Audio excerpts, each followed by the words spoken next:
Okay, Zoom is telling me there's a recording in progress. So today I'm going to talk about tension.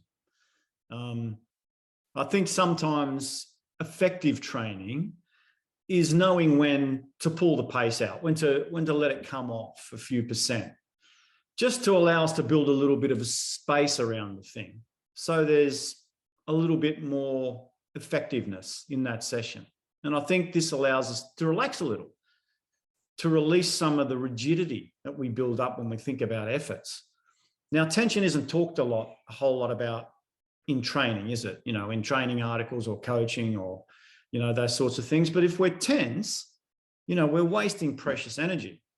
You know, not only that, but it seriously hampers our ability to maintain flow and to move efficiently, for instance, and effectively with efficacy, you know, the rhythm of movement. And it is a movement, right? Like even our sport, even endurance sport that we do for long periods of time needs to be efficient. It needs to be effective. It needs to be in flow. It needs to be in rhythm.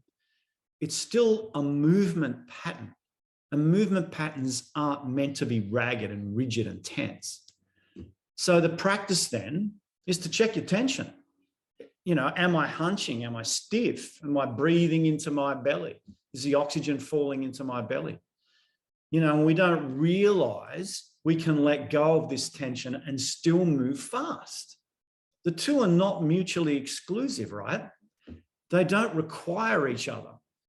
You know, it's no measure of speed to be tense and rigid. This is a movement pattern, and movement requires flow. So, you know, it's not really until we explore moving fast and letting go of tension at the same time that we realize how much control over our energy that we actually can have. You know, we actually do have some control over whether we relax or whether we're tense. And it's quite crazy when you start to explore the realm of, you know, using cue words like, am I tense? Am I rigid? Am I relaxing into this effort? That we find out just how rigid, just how tense we are, even in day-to-day life, you know, at work, you know, in relationship. Are we tense? You know, so in a session, that means dropping into a state of flow, seeing how seamless you can make this process.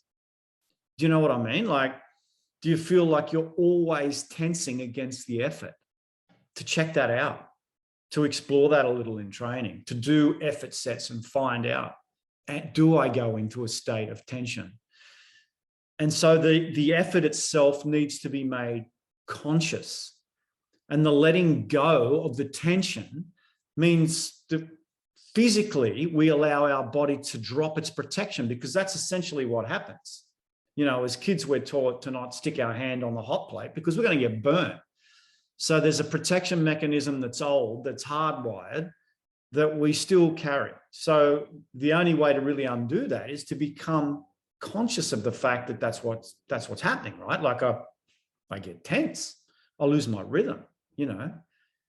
And the question is, in any sporting endeavor, can we move seamlessly from one movement to another?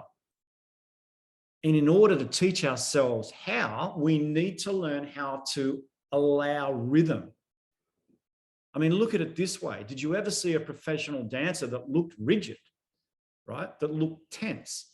And you could say, well, it's not the same thing, but yes, it is. It's exactly the same thing.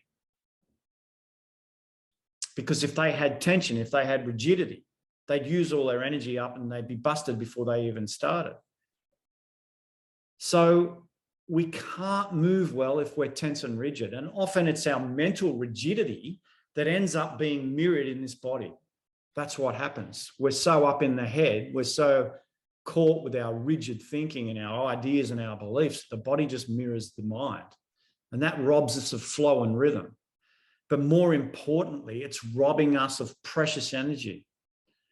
And that precious energy could be used for our working muscles, could be used for our performance, you know, could be used for our evolution as athletes. And we could be developing into a state of flow where our process isn't so exhausting.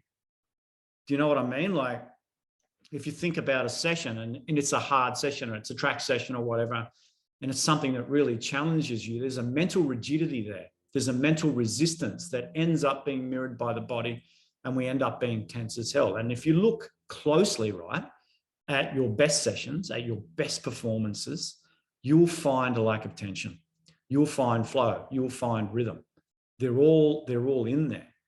But the first thing we need to do is simply explore these realms that are hidden in the substructure of our protection mechanisms and the way we move our body. So the next time you go for a run, right, to really encourage yourself to run without tension, to run without rigidity, to run like a child runs, naturally, with flow, leaning from the ankles, just letting it happen, not fighting. Anyway, best of luck with the lack of tension.